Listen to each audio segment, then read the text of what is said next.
Hello and welcome to another episode of Fantastic Fights, the podcast about a middle-aged wastrel playing adventure gamebooks out loud on the internet. My name is Hieronymus HJDoom, and this episode I have the particular pleasure of playing through Crypt of the Sorcerer, the 1987 fighting fantasy book by Ian Livingstone, with illustrations by John Sibbick, cover art by Les Edwards, and a colour map by Leo Harris. But before we get into the meat of the episode, a quick apology for the lateness of this one. I've been unwell recently, and that's had a massive knock-on effect for all the various projects I have on the go. I'm hoping this episode will be out before the end of the month, but if it tips over into August, there will be a second regular episode in August to keep the overall output on track. I'm still not fully recovered, so my apologies if the energy levels of this episode are a little lower than usual. I'm still not feeling great. This has also had an impact on the gamebook I'm writing. If you're a patron, you can go over to patreon.com HJDoom to see how I'm addressing it. But the headline is, I will still be releasing a gamebook before the end of summer. It'll just be on a smaller scale, and there's going to be another gamebook, hopefully later in the year or early next year. So there will still be gamebooks to be had.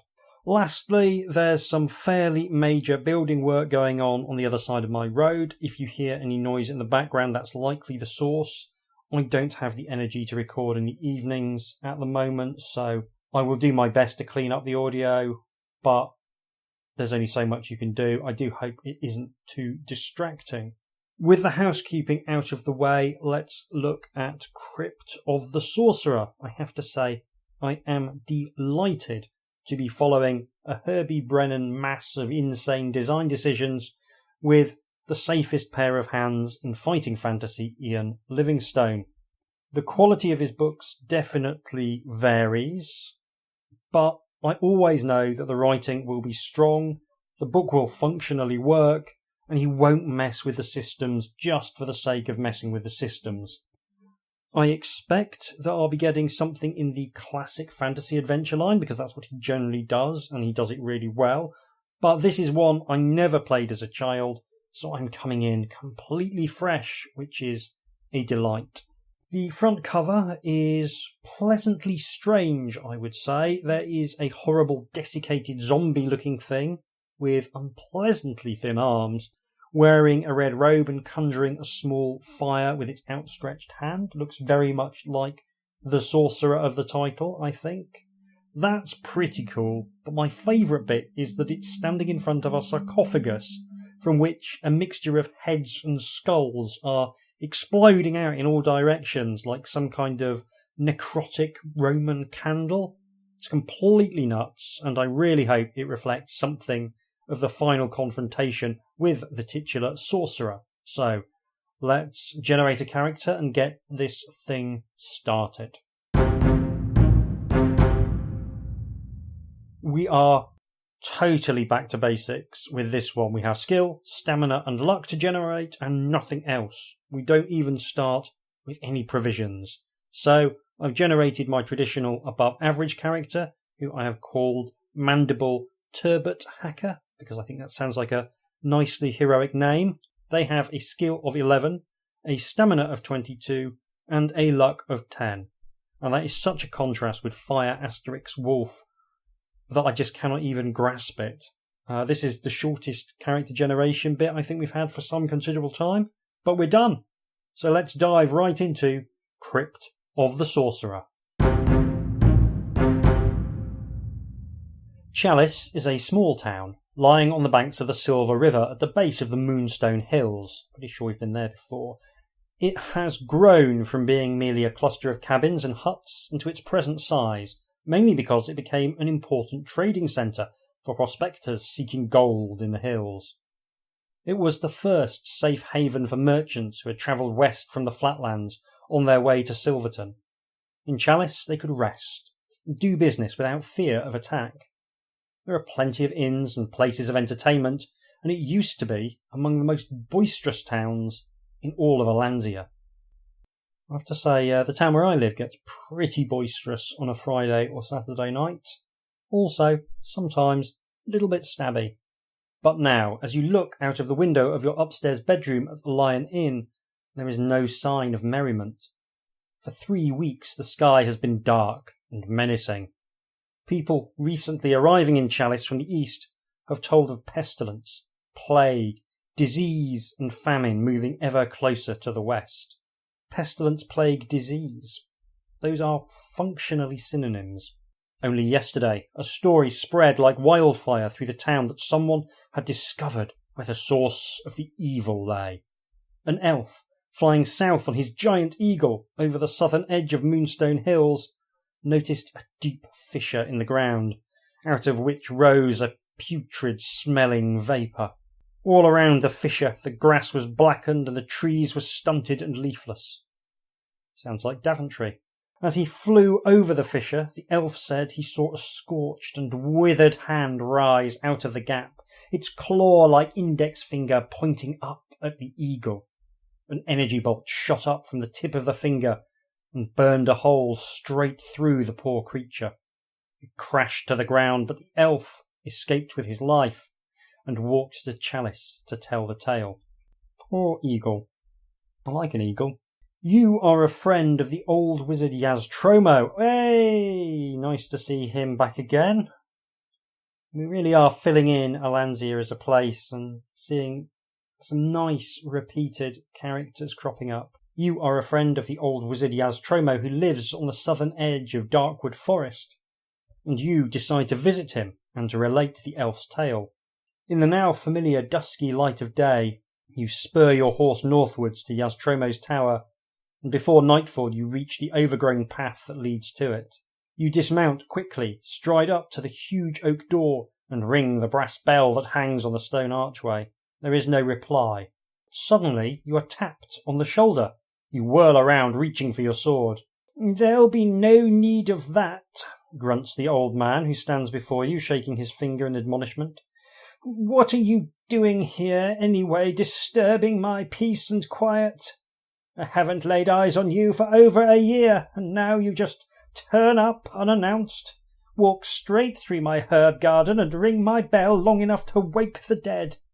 Well, what do you want?" I see Yaztromo hasn't changed a bit. You smile to yourself while you watch the grumpy old wizard displaying his usual hospitality. "And what's so funny?" he asks. I have no idea whether I'm doing anything like the same voice for Yaztromo as I did last time, but I think it's in the right ballpark. Your expression immediately changes, and Yaztromo frowns when he sees the concerned look on your face. "I think we should go upstairs so that you can tell me what is troubling you. I presume something is troubling you, and I am sure you wouldn't visit me for any other reason. I can guess that it has something to do with this infernal dark sky." When you have finished telling Yaztromo the elf's tale, he remains sitting silently in his old oak chair, his face as sombre as the grave. At last he speaks, sighing with every word. I don't think he means that, because that would mean, "Then my worst fears are realized." Yeah, I don't think he means that literally. "The necromancer has risen. Those fools. Their greed might now bring an end to life in Allansia. Unless..." Completely puzzled by Yaztromo's mutterings, you ask him to explain. As if describing a horrible nightmare, Yaztromo recounts the legend of the evil necromancer Razark, who threatened Allansia 100 years ago. Although he first learned his skills as an apprentice to a lawful wizard, Razark was attracted early on in life by the dark power of evil. He realized that he could become a great sorcerer who would one day be able to command everyone to obey him. He had no desire or intention to use his magic to help Allansia. He wanted the kingdom to be brought to his knees. Surprised he didn't run in the current Conservative Party leadership contest, to be brutally honest. He travelled to a remote part of the eastern Allansia, and there he practised his arcane arts. He quickly progressed through the levels of dark magic from a lowly apprentice to wizard and then sorcerer, so that at last his powers were so great he became a necromancer, having spent the last 40 years in solitude. Kind of like, I guess, a sort of dark reflection of Yaztromo. Rizark then sent messages to all the nobles of Allansia demanding that they acknowledge him as his ruler. At first they ignored him, for none had heard of him. Rizark took umbrage, and in retaliation brought plague and pestilence to the nobles' provinces, giving them until the next full moon to recognise his leadership. Many warriors offered to try and slay Rizark, and many died in the attempt. But one brave man by the name of Kull succeeded and saved Allansia. Just recently reread Robert E. Howard's Cull of Atlantis stories. There's a thing I can heartily recommend doing. Bit like Conan, well, I guess a proto-Conan, but with a sort of more magical, dreamlike quality to them. They are well worth a read if you can find them. Kull owned a sword which he had found in the Moonstone Hills, gripped by a skeletal hand, rising from a mist-covered lake, across which he was sailing a raft. Kull was mesmerised by the sword's magnificent beauty. He immediately wanted it for his own and reached out for it. The skeleton made no attempt to prevent him and simply slipped down into the muddy depths of the lake as soon as it released the sword. Kind of like a really dark sequel to King Arthur finding Excalibur. That's the thing I love about this sort of fantasy. It's taking these recognisable tropes and just doing them in a way that's a bit grimier, a bit grittier, and a bit more unpleasant. Kull was so overwhelmed with the sword that nothing else mattered to him. He steered his raft to the shore and began testing his new weapon. He discovered that nothing could dull its edge, and that he could cut through plate mail with ease. He did not realise that the sword had once belonged to Rizark, and was the only weapon in the whole world with the power to slay him. Rizark, in order to become a necromancer, had to relinquish all his weapons, but there was no power strong enough to destroy his cursed sword. To try and rid himself of the sword, Rizark threw it into a lake, but it rose to the surface in the grip of the skeleton. For years the skeleton clutched the sword, until Kull caught sight of it and took it for himself. And so a twist of fate took the invincible Kull to Rizark, and Rizark was slain at the hands of Kull by the sword that had once been his own. But the moment Rizark was slain, Kull's flesh fell from his bones and lay in a pile of dust around his skeletal feet. Rizark's magic had condemned him to an eternal nightmare as a skeleton, unable to release the sword. He seized a hooded robe and fled into the Moonstone Hills, and he said, to this day, he drifts constantly across the same lake on his raft, clutching the sword, unable to rest until someone takes it from him. Rizark's body was placed in a stone sarcophagus and entombed in the fissure in the southern hills. The crypt was sealed by a lawful sorcerer, who decreed that it must remain open for 110 years.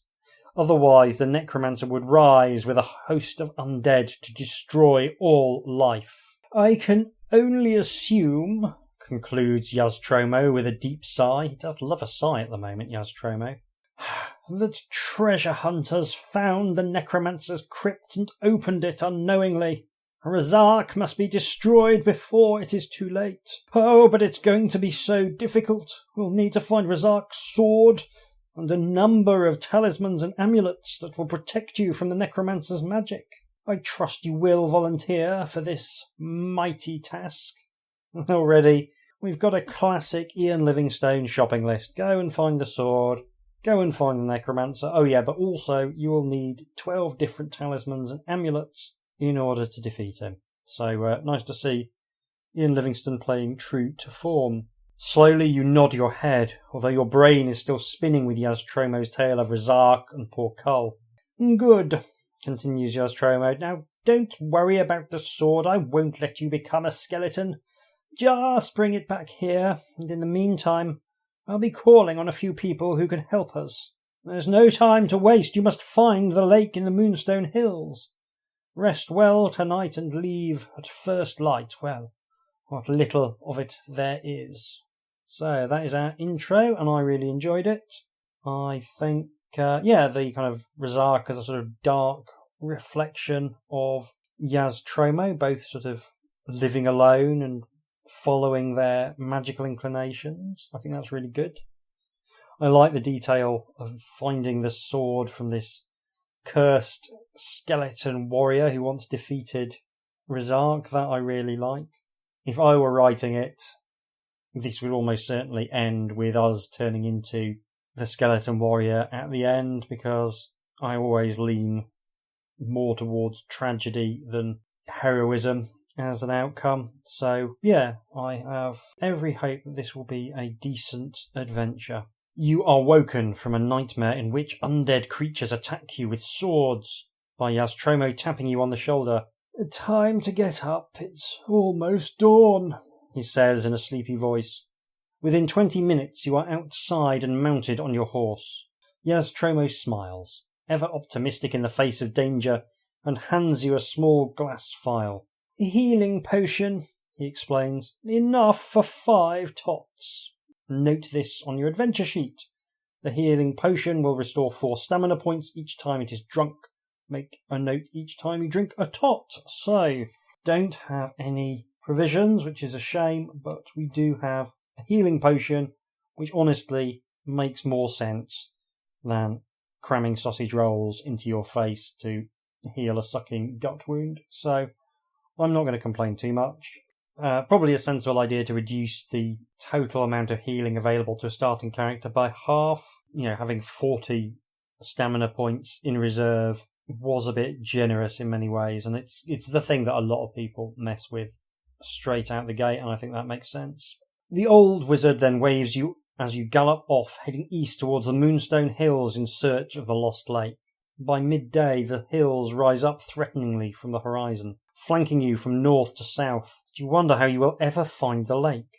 By nightfall, you find yourself at the foot of the hills where the Silver River flows out onto the windward plain towards Chalice. You decide to camp by the river and make a fire to keep you warm, also to ward off any hunters of the night. The night passes without incident, and in the morning you wake feeling hungry. After eating bread and cheese from your backpack, you climb onto your horse and decide which way to head. Do you want to wade across the river and ride east into the hills, or would you rather follow the river north up into the hills? I think I would rather follow the river north. I just had a look at the map. There's no real guide from the map at the front of the book as to where in the hills it might lie. It does indicate that to the east or to the southeast of the river, if I follow it far enough, there is a forest of spiders, which doesn't sound great. So yeah, I think definitely we'll head north up into the hills. You climb steadily up into the hills, following the winding river. After an hour or so, the ground becomes very marshy, and your horse has to struggle to keep moving forward. It appears that this part of the river often breaks its banks and floods the valley. Do you want to keep heading north, or would you rather cross the river and ride east into the hills? It feels as though this is telling me maybe that this isn't such a healthy area to be, so I will change my mind and head east. 2 hours later, you are deep in the hills. You gaze up at the sombre grey sky, scanning it for winged killers that might swoop down to attack. There are no flying creatures to be seen, but an unnerving silence sends a shiver down your spine. Suddenly, your horse whinnies and rears up onto its hind legs. Roll 2 dice. So we're looking to get the same or less than our skill. Presumably, if we get more than the skill, something bad happens, like falling off a horse. I've always believed horses had it in for us. This is just more evidence to back up that assertion. I roll a 10, just under my skill of 11. So, hopefully we're going to be okay. Keeping a firm grip on the reins, you are able to stay in the saddle. Suddenly, 3 evil-looking creatures materialise as if by magic to ambush you. The stone-coloured chameleonites bound forward on 2 legs with strange, jerky movements. I guess that's how they were able to ambush me. They blend into the background. Their bulbous eyes and long tongues protrude from their reptilian heads, and their bodies are covered with scales. But they are humanoid in shape, and each carries a stone club with which to attack you. It's a picture of the chameleonites. They've all got their eyes pointing in slightly different directions, which I think is a feature of chameleons, so that is a nice touch. I would say the artwork is towards the cartoony end, while still being very much in that kind of classic 1980s fantasy RPG artwork style. I think it's really good. I really like it, actually. It's very dark. There's a lot of use of really heavy shading, a lot of chiaroscuro work as well. Yeah, no, I really rather like it. The first chameleonite has a skill of 7, a stamina of 7. The second, a skill of 6 and a stamina of 6. The third, a skill of 7 and a stamina of 6. Fight them one at a time. Well, that's easier. If you are still on horseback, add 2 to your attack strength during each round of combat. There we go. First, neat little combat wrinkle. And I like it very much as well. So, time to fight some chameleonites. I'm going to roll some dice.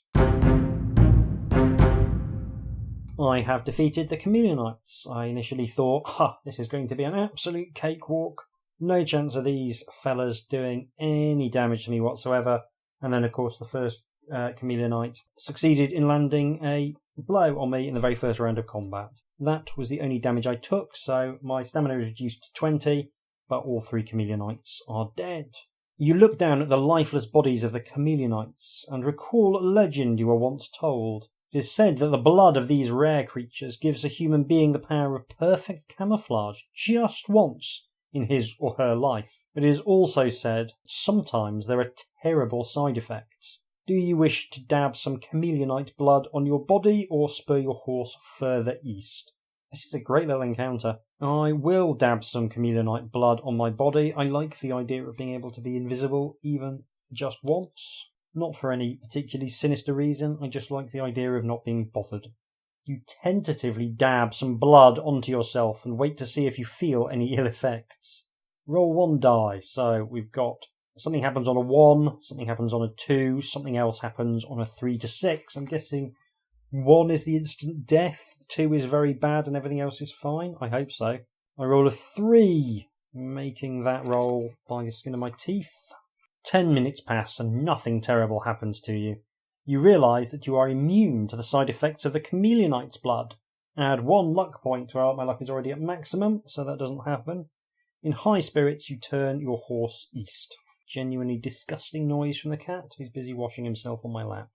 At the bottom of the next hill, you see that the ground is littered with the large bones of unknown creatures. Some are piled high, while others are scattered over a wide area.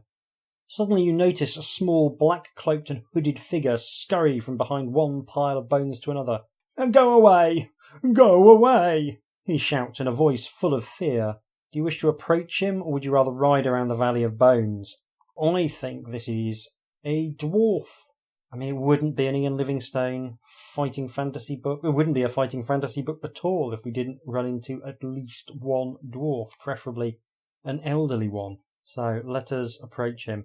Yaztremo does not count as the old man for this adventure. I want to say that at the outset. He is a wizard first and foremost, an old man secondarily. So, listen out, and we'll see whether we actually encounter the traditional fighting fantasy old man at some point. So we're going to approach this small fellow. As you approach the pile of bones, you're assailed by a salvo of bones, frantically thrown by the little man.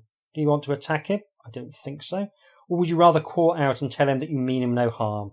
I mean him no harm, I will call out. The little man stops throwing the bones and asks you why you are trespassing on his ground. You reply that you are on an important quest and that you must find the lost lake. "I'm just a simple man known as the Bonekeeper," the little man says in a sad voice. "I do not know of any lost lake. I sort through these bones and carve some of them into magic rings. I would very much like a new knife for my work, and I would gladly give you one of my rings in exchange. Do you possess a knife? I do not. Do you want to attack him after all, or do you want to bid him farewell and ride out of the Valley of Bones?" I mean, I'm always such a goody two-shoes in these things. I feel like maybe it's worthwhile to attack him and nick his ring. You jump down from your horse, sword in hand, and attack the nimble man, who is armed with 2 long thigh bones. So the Bone Keeper has a skill of 5, a stamina of 6. I'm going to roll some dice. I have killed the Bone Keeper, which means the Valley of Bones curses those who would harm its keeper. I lose 3 luck points. Luck now down to 7. You find a leather pouch hanging around the Bone Keeper's neck. Its contents are 3 bone rings, each one highly polished. One has the symbol of a full moon carved into its surface, another bears the emblem of a dagger, and the third has a skull etched into it. So, moon ring, dagger ring, or skull ring? Moon ring, I guess. I like the moon. After placing the ring on your finger, you rub it, hold it aloft, and even try to command it. God, I must look like a right Charlie. But you are unable to discover any magical powers in it. You shrug your shoulders and consider what to do next. You can try the dagger ring or the skull ring, or just ride east. Let's try the dagger ring. After placing the ring on your finger, the hooded cloak of the Bone Keeper rises up out of the ground and hovers in front of you. A dagger appears from nowhere, clutched by an invisible hand protruding from the cloak. The cloak moves swiftly and silently towards you, releasing the dagger straight at you. The Spirit Avenger's arm is true, and you are struck by the dagger. So I've got to roll 1 die. So the options are on a 1, a 2 to 4, or a 5 to 6. So let's get not a 1. 4. The Spirit Avenger's throw is almost deadly. The dagger sinks into your shoulder, only centimetres away from your heart. Lose 4 stamina points. Stamina now 16. But just as quickly as the cloak rose, it drops back to the ground and stays motionless. So the only question now is, do I want to try on the skull ring? No, I think I'm going to cut my losses and ride east out of the cursed Valley of Bones. Leaving the valley behind you, you urge your horse up the next hill until you reach a pile of dark granite boulders. The largest boulder appears to have some words chiselled into it, most of which are hidden by moss. Do you wish to dismount and examine the words, or would you rather ride on? Let's have a look at these words. I'm an inveterate reader. You scrape the moss away and read the words of a rhyme. To go beyond a granite door, press the numbers 184. It's a clue! How nice. So, that's straightforward. At the bottom of the hill you see a narrow stream running north to south across your path. When you arrive at the edge, your horse stops and puts its head down to drink. Do you want to let it drink, or would you rather force it to cross the stream so you can continue on your quest? I mean, I don't care for horses, but I'm not a monster. I'm going to let the horse have a drink. Your horse drinks long and hard at the cool stream. You decide to do likewise, as you believe the water to be pure in the hills. Add 1 stamina point. Stamina now 17. Ah, lovely, lovely hill water. Definitely not full of sheep droppings. When you think your horse has rested enough, you mount and cross the stream. You reach the brow of the next hill and look eastwards into the distance. All you can see is the never-ending range of hills stretching out into the gloom of the dark sky. Suddenly you hear the sound of galloping hooves and shrill war cries piercing the silence. You turn to look behind you and see a group of goblins charging up the hill on horses riding bareback. One of them is carrying a banner with shrunken heads swinging from it. There are 4 goblins in the raiding party, but you must quickly decide what to do. Do you wish to charge down the hills to attack them, or gallop away from them? It's a picture of the goblins on their little ponies, little war horses. It's, again, cartoonish, but not in a way I find objectionable. Horses are really nice, actually. I love a goblin. I think I prefer goblins to orcs. Don't know why. I think it's because they are such underdogs. Like, orcs have got the kind of whole warrior culture sort of thing, and they're kind of big and hulking and menacing, and, you know, they feel like they ought to be in a fight, whereas goblins are like little horrible little children. They feel like they've got no real business trying to do a big fight. So I do like goblins. That said, I am still going to charge down the hill to attack them. I quite like this sort of vague underlying mounted combat vibe that's coming on. Kind of amazed we've never really had that before. You manage to manoeuvre your horse so that you can fight the goblins one at a time. There are 4 goblins. Skill 5, Stamina 5, Skill 5, Stamina 6, Skill 6, Stamina 5, Skill 6, Stamina 6.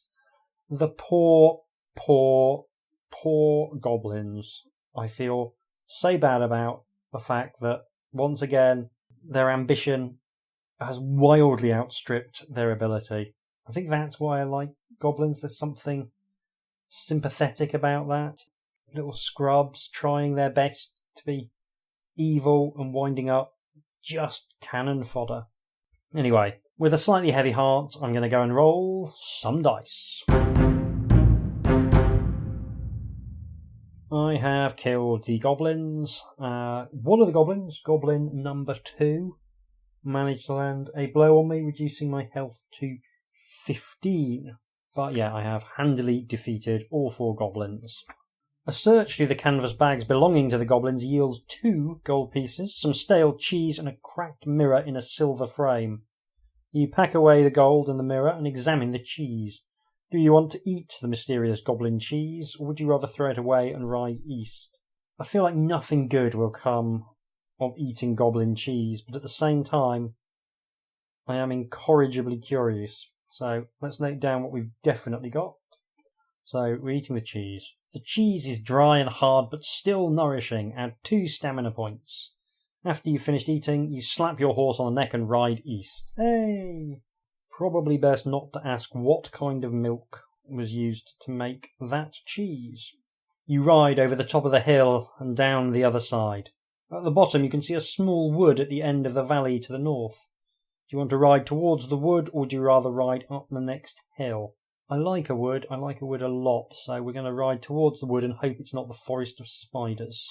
You trot between tall, gnarled trees and into thick undergrowth. It is dark and eerie in the wood, with what little light there is virtually shut out by the crowded treetops. You pull your horse to a halt and you have a strong feeling that you are being watched. Keeping a constant watch all around you, you urge your horse to walk on. As you ride slowly through the wood, you see the leaves of a bush move. You cannot convince yourself that it was ruffled by the wind. You draw your sword and turn your horse towards the bush. A hideous creature suddenly leaps out and stares at you through shrunken eyes as dark as the earth itself. The creature is humanoid in shape, but with a dark, crusty skin like bark, covered in moss and fungus, and crawling with bloated insects. It has a lifeless expression on its crumpled face.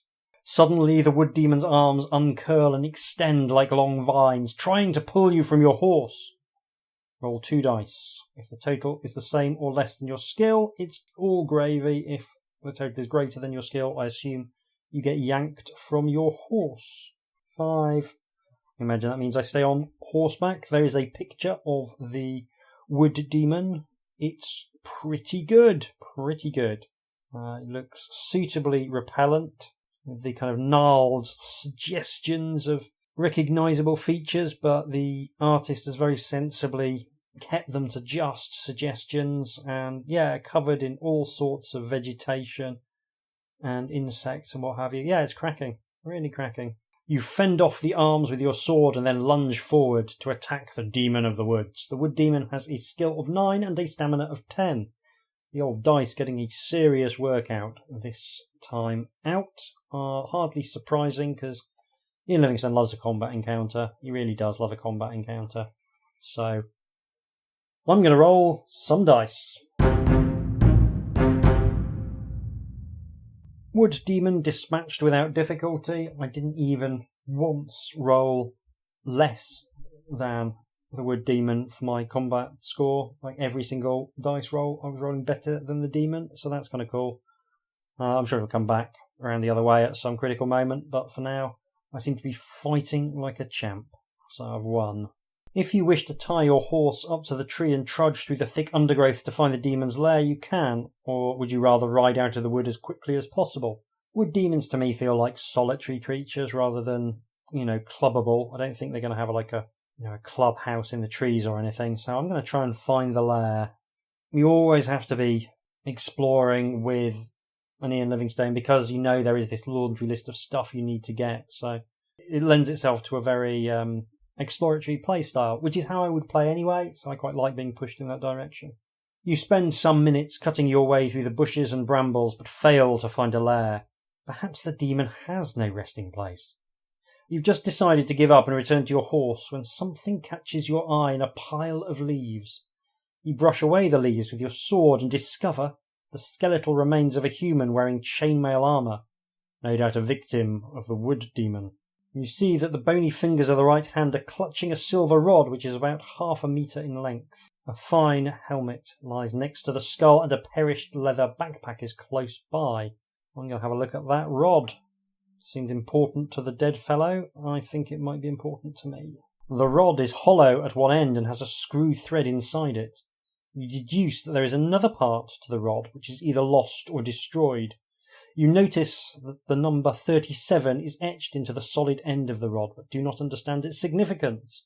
I understand its significance. I understand its significance all too well. It's going to be a number that we will turn to when we've got both halves of the rod. You put the rod in your backpack before deciding what to do next. Say one thing for Herbie Brennan. Not generally an aficionado of 200 secret sections in a book. So, do we want to try on the helmet? I mean, all of these feel like stuff that ought to be basically safe. The helmet fits tightly on your head and is quite uncomfortable. You decide to take it off, but find that it is impossible to remove it. Lose 1 luck point. Luck now down to 6. You have the misfortune to be wearing a helmet of aging, and you immediately age 30 years. Your body feels tired and more feeble than before. Deduct 5 stamina points and 2 skill points. Oh wow. Skill reduced to 9. Stamina reduced to 12. So I'm going to take a tot of healing potion to slightly mitigate the effect of the aging. And that returns me to 16 stamina points. So this was a terrible, terrible idea. God. I think at how tired I feel now, and the thought of feeling 20% more tired in 30 years just doesn't bear thinking about. With this new problem to preoccupy you, you consider your options. If you've not already done so, you may examine the rod or open the backpack. Well, in for a penny, in for a backpack full of spiders, that's what I reckon. So we're going to have a look at the backpack. The backpack contains 4 gold pieces, taking a total up to 6, which, as ever in a fantasy world, could be the price of a medium-sized house, or it could be the price of a bag of popcorn. It's not really clear which. There's also a candle and a rolled-up parchment scroll. A candle's always useful. Okay, you place the gold in the candle in your backpack and look down at the tubular scroll, like old Phil's less successful first draft of Tubular Bells. You see that there is writing on it. If you wish to open the scroll and read the writing, you can. Well, again, we are in for a penny, in for a pound. Let's see what's on the scroll.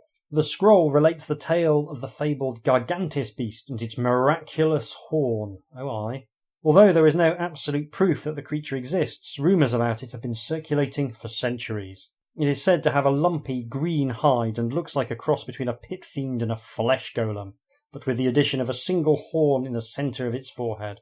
Sounds a lot like someone I was at school with. The Gargantis horn is said to possess many magical and mysterious powers, which it would retain even if severed from the Gargantis' head. Anyone in possession of the horn, upon wielding it, would release these powers. You have heard of the beast, but are amazed to read on the scroll that one such creature is purported to dwell in the howling tunnels of the Western Flatlands. Perhaps the unfortunate adventurer who owned the scroll was on his way to the Flatlands when he met an untimely death in the woods.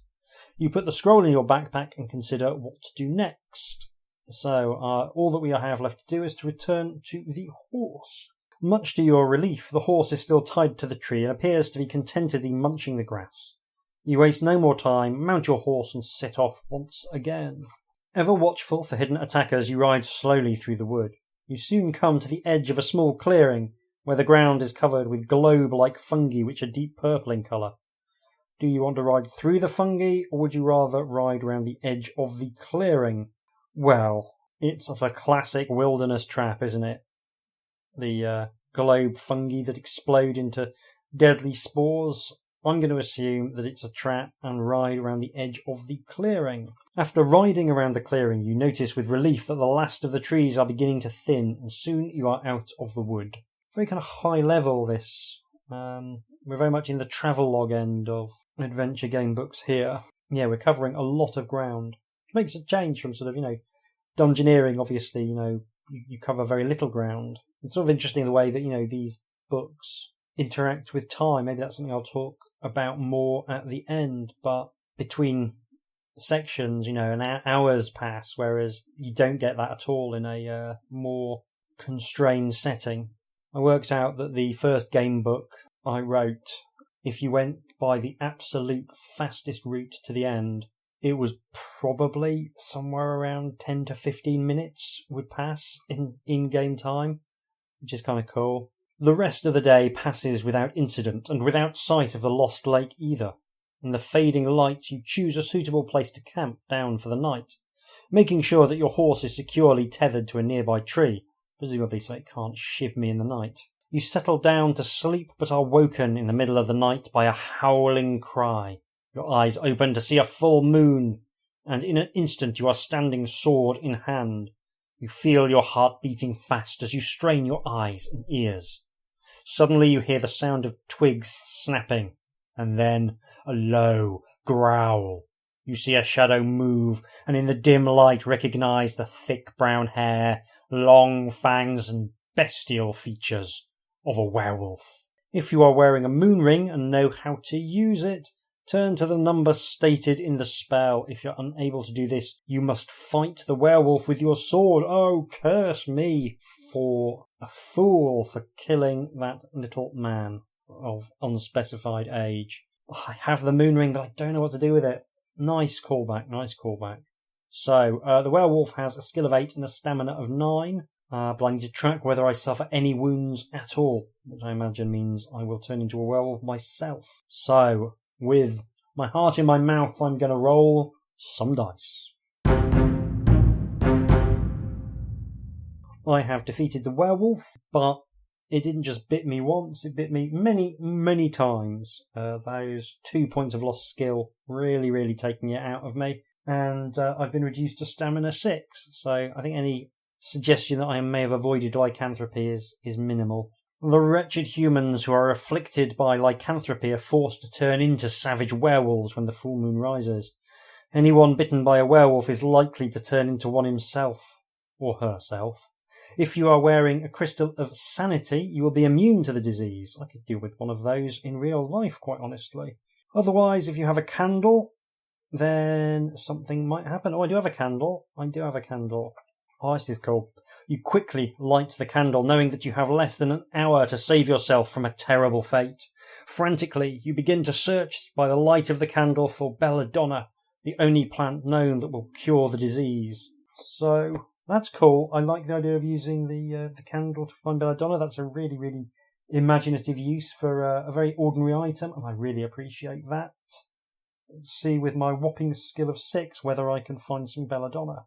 Oh, double 1 for once. Snake eyes.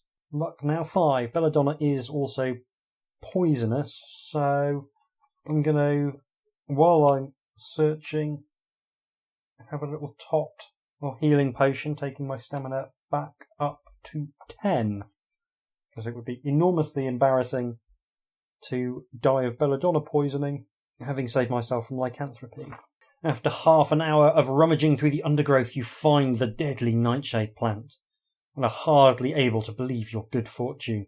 You quickly chew a sprig to extract the belladonna, and are immediately sick because of the poison in the plant. Lose 2 stamina points, I was right.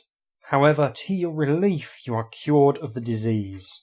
Unable to sleep properly again, you spend a restless night thinking about the task ahead. As soon as it is light enough to see, you mount your horse and set off east once again. You climb the highest hill in order to get a better view, and can hardly believe your eyes. A lake, no more than 2 hours' ride away, lies in a valley to the southeast. With a new heart and determination, you spur your horse towards it. Despite the dark sky, you notice a shadow travel swiftly across your path. You look up and see a winged creature with an eagle-like head and body of a lion swooping down to attack you. The creature has a bridle around its head, which is held by the rider, a wild-looking girl wearing animal skins. The barbarian girl has a griffin as her steed, an aggressive but loyal creature. There's a picture of the barbarian girl. She looks like she's having an absolute whale of a time. Again, she's okay, but the griffin is great, staring straight at you with claws outstretched, wings swept back, and the eagle face filled with that particular predatory gaze that I associate with birds of prey. Yeah, it's cool. It's cool. What's less cool is that the griffin has a skill of 10 and a stamina of 10, and I have a skill of 9 and a stamina of 8 at the moment. So, get ready for the death march, I guess, as I'm going to roll some dice.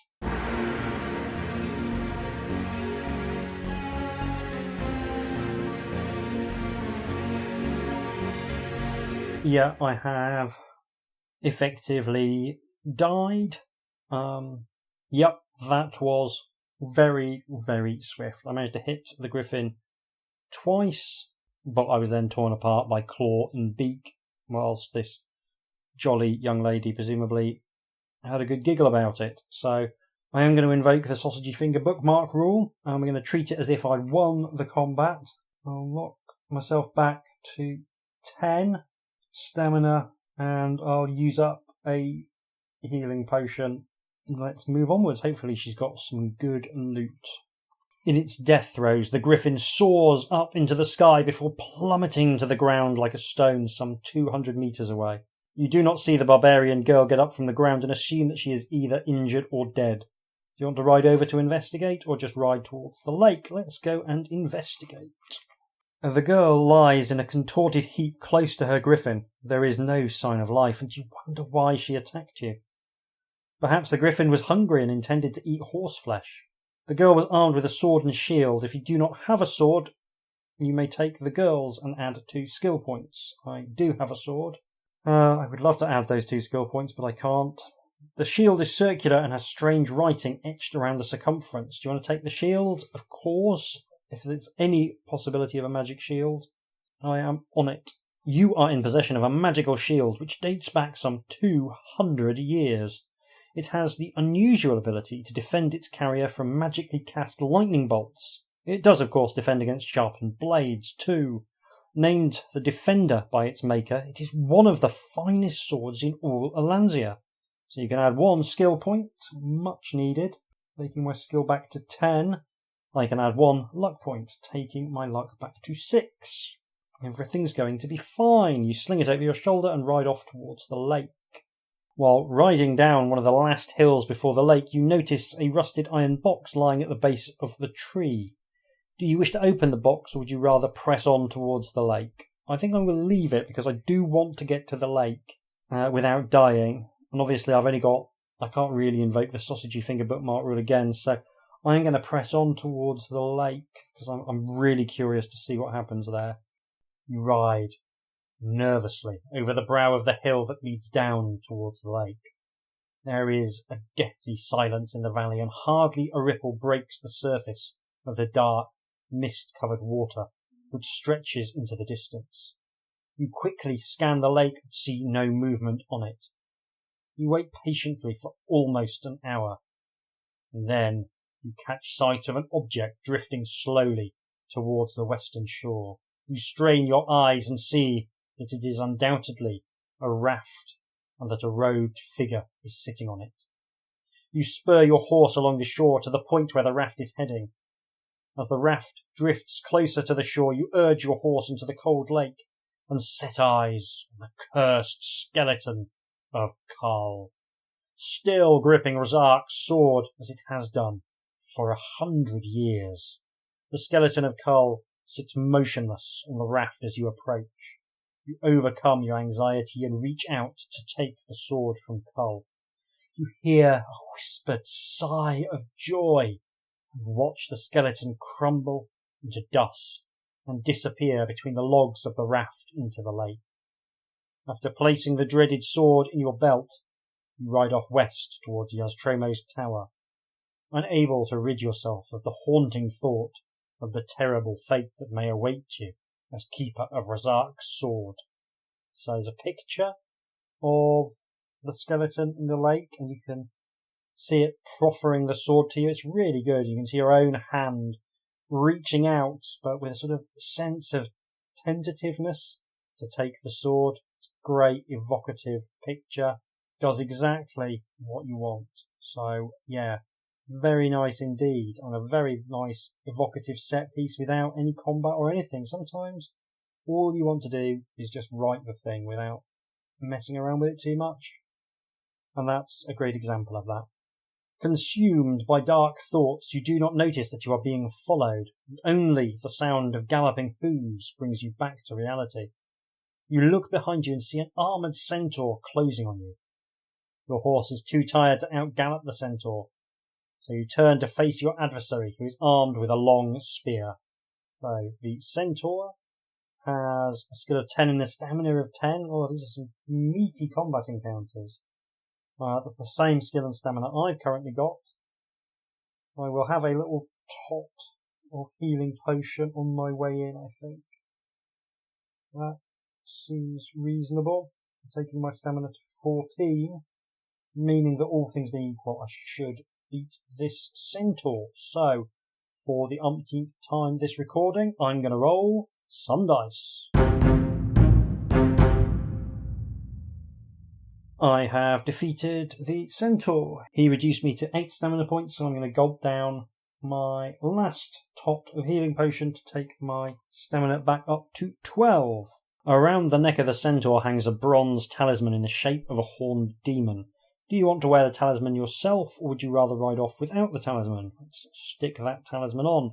We were told we need talismans. I'm always very generous with the loot. You do not feel any different with the talisman around your neck, nor do you discover any magical powers. You decide not to waste any more time, and you set off for Yaztromo's tower. For the next hour, your return journey through the hills remains uneventful until you suddenly hear a girl's cry for help coming from the direction of a wooded knoll not far to the south. Do you want to ride to the knoll, or would you rather keep riding west? I will investigate. When you get closer to the trees, you see who is calling for help. A young woman is hanging upside down, her right leg caught in a rope noose tied to the high branch of a tree. Her hands are tied behind her back, making it impossible for her to free herself. She pleads with you to cut her down and says that she can heal your wounds as a reward. There's a picture of this young lady. She does look, in the aspect of the tarot card, the Hanged Man, which is one of the more inauspicious tarot cards.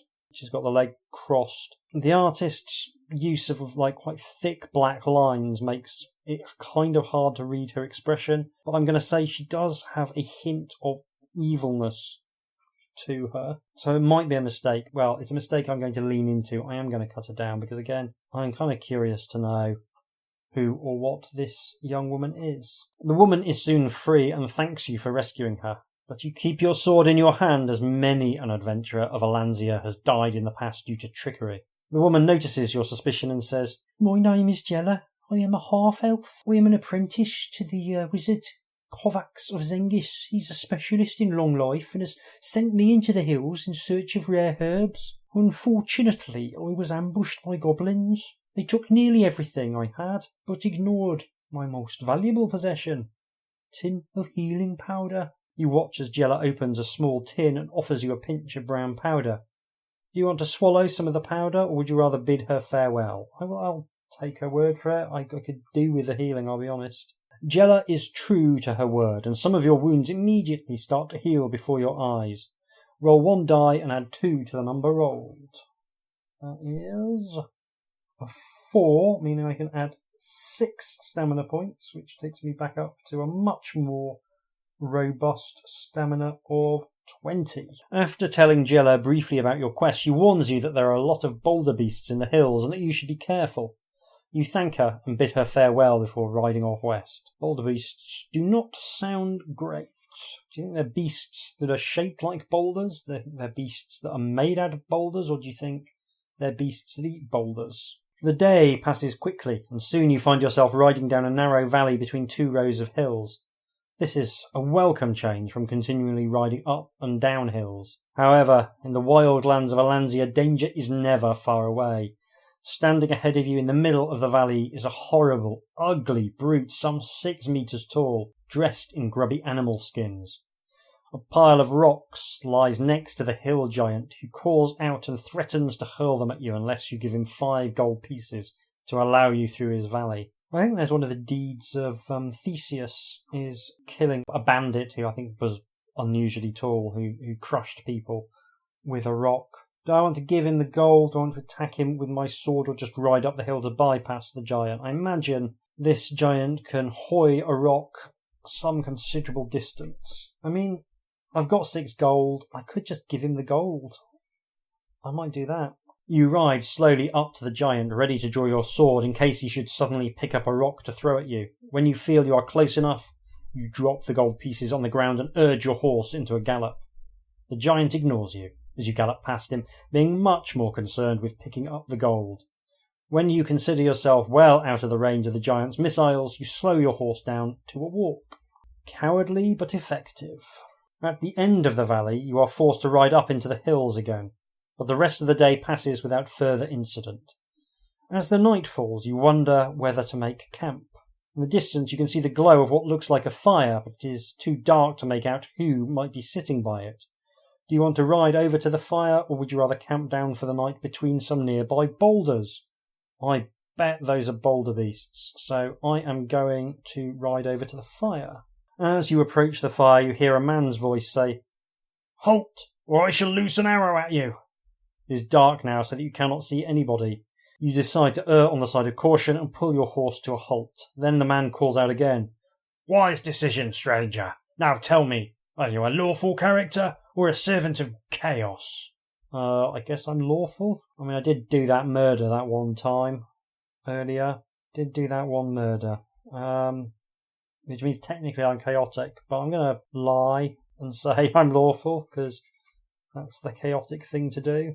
The unseen man speaks to you in a friendly voice, saying, "If you are lawful, as you say you are, then dismount from your horse, stick your sword in the ground, and come and join me for some roasted duck." Do you want to trust him, or would you rather kick your horse into a gallop? I do want to eat a duck, so I'm going to trust him on this occasion. Although you are reluctant to part with your sword, you are convinced that the unseen man is telling the truth. As soon as your sword is out of your hand, the man steps out from behind a tree into the light of the fire. He is tall, dressed in a dark green tunic. He pulls back his hood and extends his hand in welcome. You sit down by the fire and feast yourself on the delicious duck and wild mushrooms. Add 2 stamina points. Cool. Stamina back to maximum. Everything's coming up, Turbot Hacker. I should say there's a picture of the man. Yeah, I mean, he looks a bit like Lone Wolf, but with a very large moustache. So, yeah, Lone Wolf with a large moustache standing in front of a tempting-looking duck roasting over an open fire. And mushrooms as well.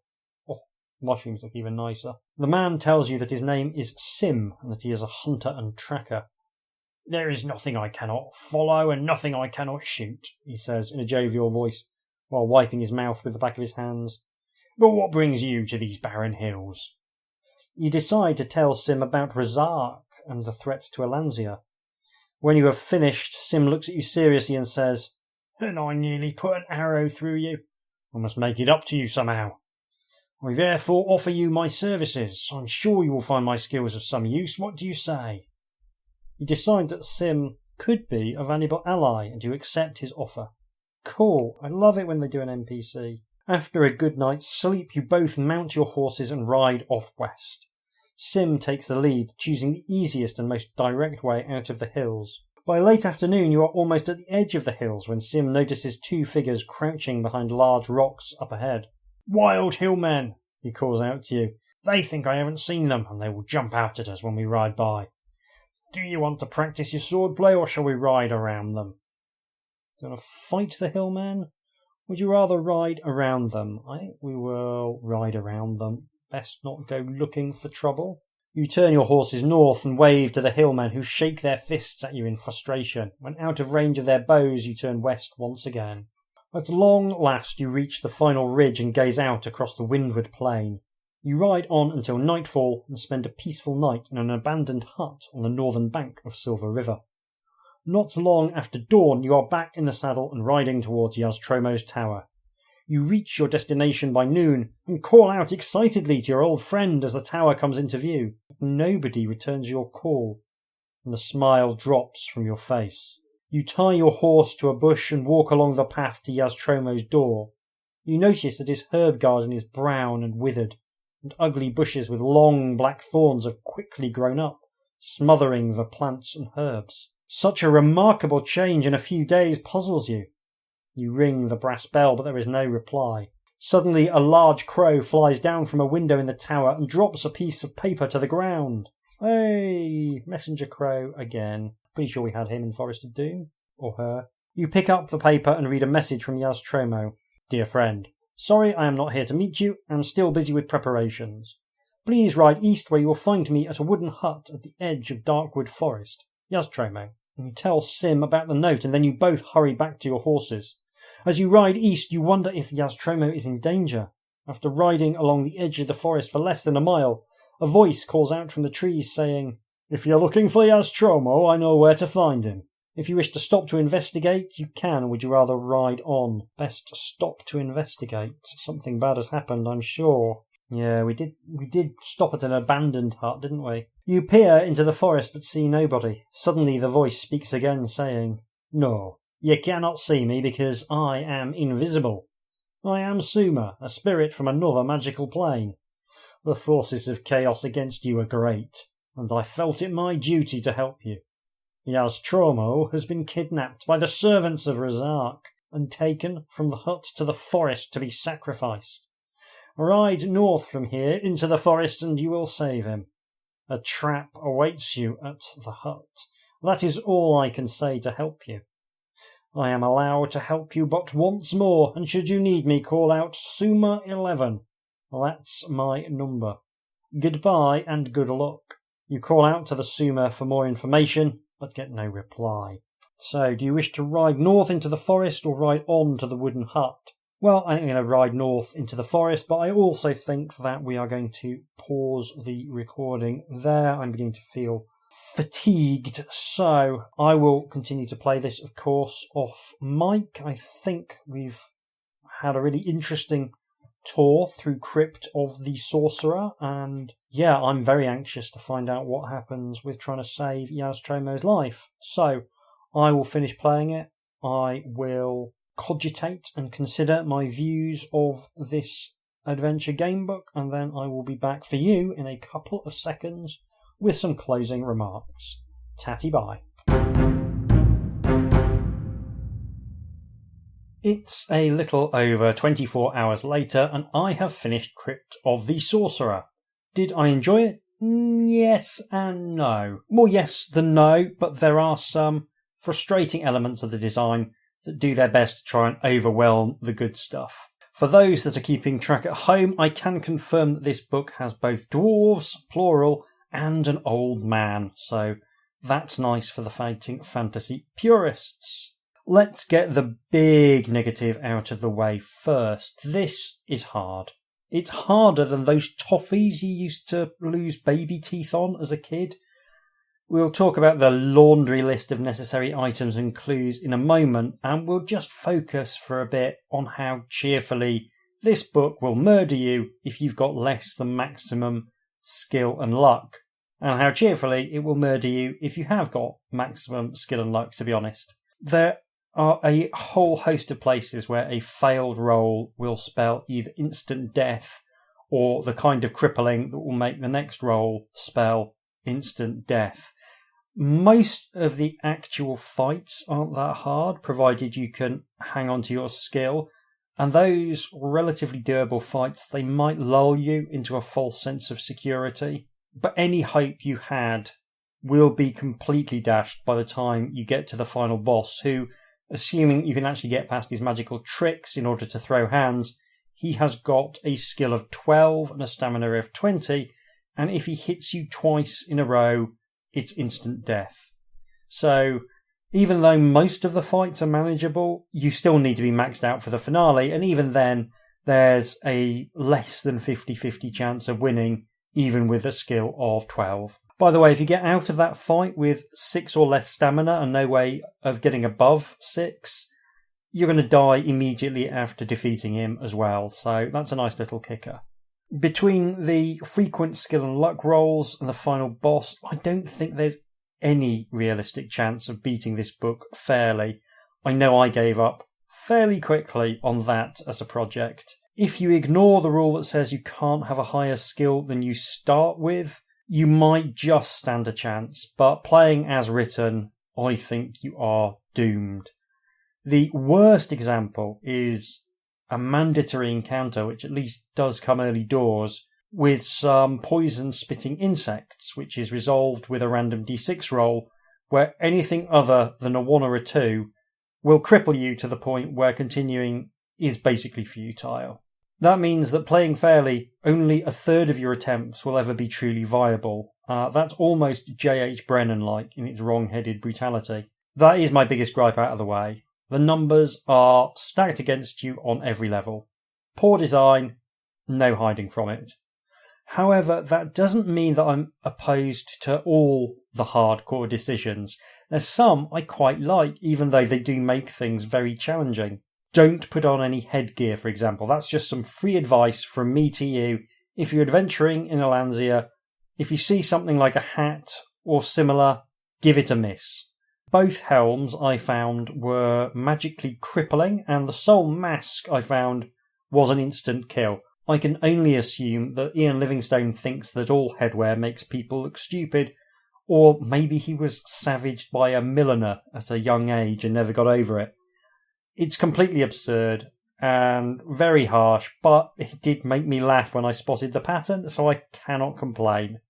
On one playthrough, I ended up wearing a cursed hat on top of my cursed hat, which is a delightfully stupid image. Now, as alluded to earlier, this being an Ian Livingstone book, there's the traditional long list of items and clues you'll need to beat the game.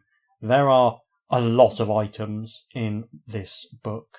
To put it into context, you need a bronze key to open the secret door to the penultimate chamber. You will then need to turn to 5 hidden sections in a row to penetrate to the final confrontation with Razark.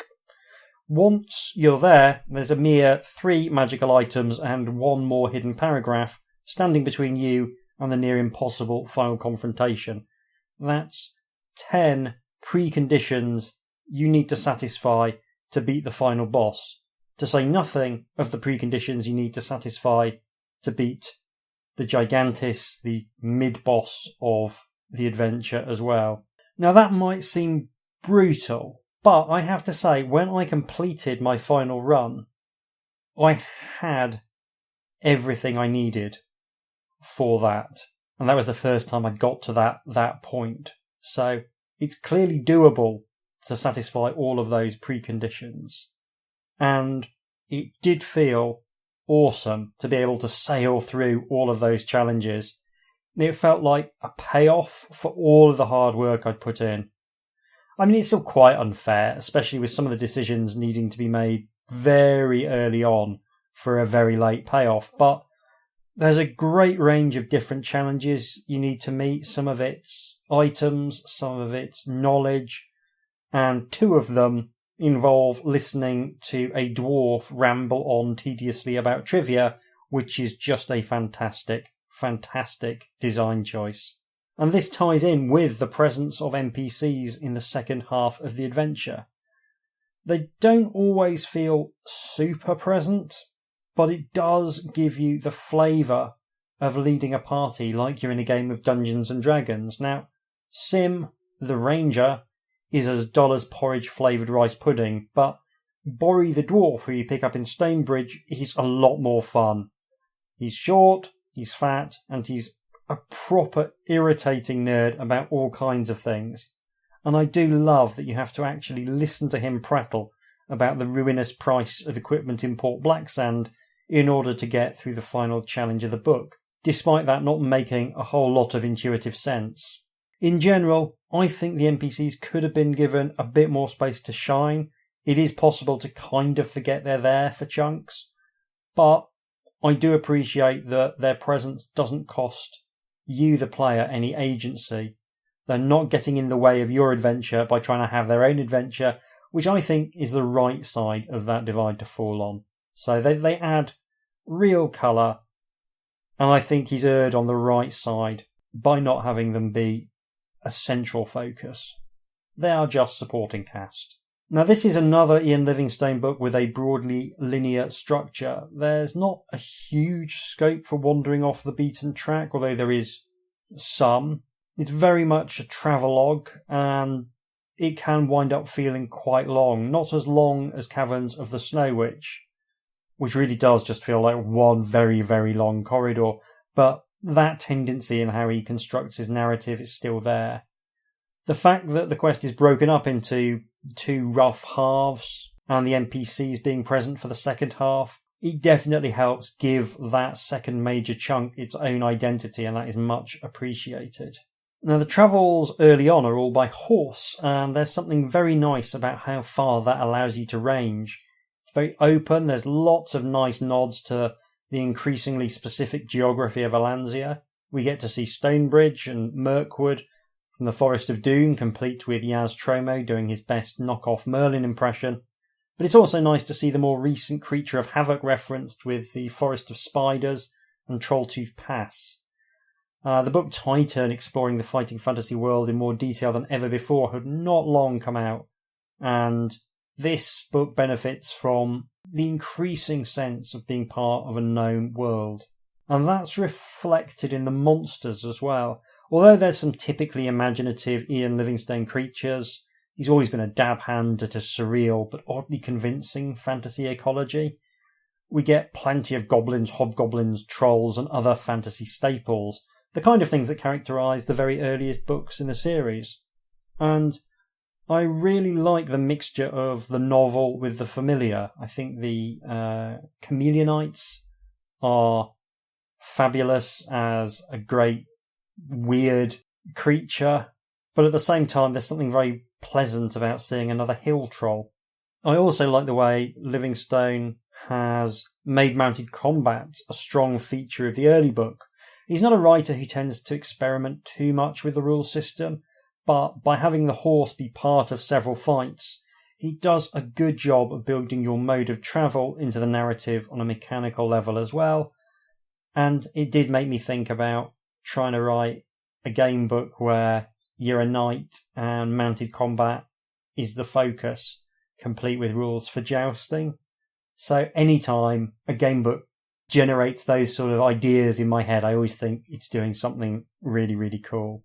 And the bestiary, combined with the structure of wilderness encounters punctuated by smaller dungeons, alongside the presence of other adventurers in your party, makes this, for me, feel like one of the strongest evocations of fantasy role-playing that we've seen so far. It's not the same as playing in a fantasy role-playing game. Of course it isn't, because that is an intensely collaborative experience, and you're only collaborating with the author, and only in the way that the author allows you that collaboration. But it does remind me of doing fantasy games, particularly the games I used to play and run when I was a young teenager. And that's a nice thing to be reminded of. It's a pity that the game is so linear. It would have been nice to feel maybe a stronger sense of possibility, but there's only so much you can do in one book. The dungeon portions feel, I think, a little bit underbaked, but that's not a huge issue for me, because I just prefer adventuring in the great outdoors in general. I don't know why. Dungeons are not my favourite setting for an adventure game book. I like them, don't get me wrong. I think it's probably just that when I was running games as a youngster, I used to run games that were very, very improvisational. And dungeons are really, really hard to improvise, so I didn't really do that. There's a few other niggles. There's an item that makes getting the Gigantis horn you need to proceed onto the second part of the book much easier, and it's insanely difficult to get. You can get the horn without it, but the fight is very hard. and I ended up having to check a walkthrough to find out exactly what I needed to do, and it was extremely counterintuitive. You need to kill the Bone Keeper, which the book is very strongly hinting is a bad idea, and then take one specific ring in order to trigger some skeletons in a graveyard, which also feels like a mistake, by the way, which you can then go on from there to get the second part of a magic rod, which you can use to paralyse Gigantis. And no part of it feels intuitive. It's not more than a niggle because I think it's forgivable. It's not an essential item, and I do like those little Easter eggs being put in for the completists, but when a game is this brutally hard, it just feels like one more kick in the teeth to an extent. It's not a deal breaker, and I did enjoy just how unintuitive it was. It was so clearly deliberately being obtuse that was quite fun. So, this is the quintessential curate's egg. Parts of it are very good indeed. It doesn't feel as polished as some of his books, but there was still definitely more in it that I liked than I didn't like. Extreme difficulty is almost part of the brand at this point, and I know from a podcasting perspective, I'd rather play a difficult book out loud because it's more exciting and the stakes feel higher, and there's a real sense of, am I going to actually make it far enough to have an episode that's longer than 25 minutes? Which I think adds something to the proceedings. There's probably, in absolute terms, a sweet spot where it takes you about 3 attempts to hit the ending of a book, but that's never going to be easy to write for. I think balancing game books is genuinely very hard, unless you have access to a team of playtesters and co-designers to tweak every aspect like it's a modern video game, and let's be honest, for almost anyone trying to write and publish adventure game books today, that's definitely not going to happen. I will say also that this book, although I didn't map it properly, is pretty easy to map from what I've looked at. And that's something that I think is nice as well. When a book is really hard and also a maze, it can be unfathomably difficult to try and work out where all the moving parts are. Creature of Havoc had that. Creature of Havoc's dungeon was just so hard and so difficult to map. Again, I think if you're going to be really hard, this is probably the best way to do it.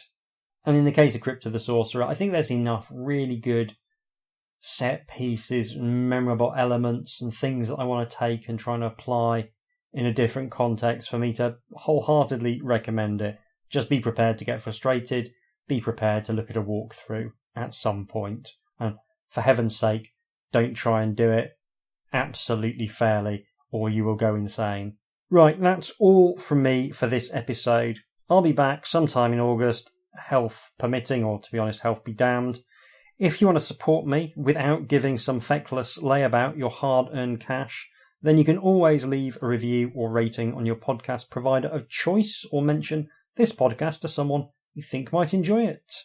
You can get in touch by emailing me at hjdoomretrofun@gmail.com, and I do always enjoy receiving mail. Thanks for listening, take care, I'll see you soon.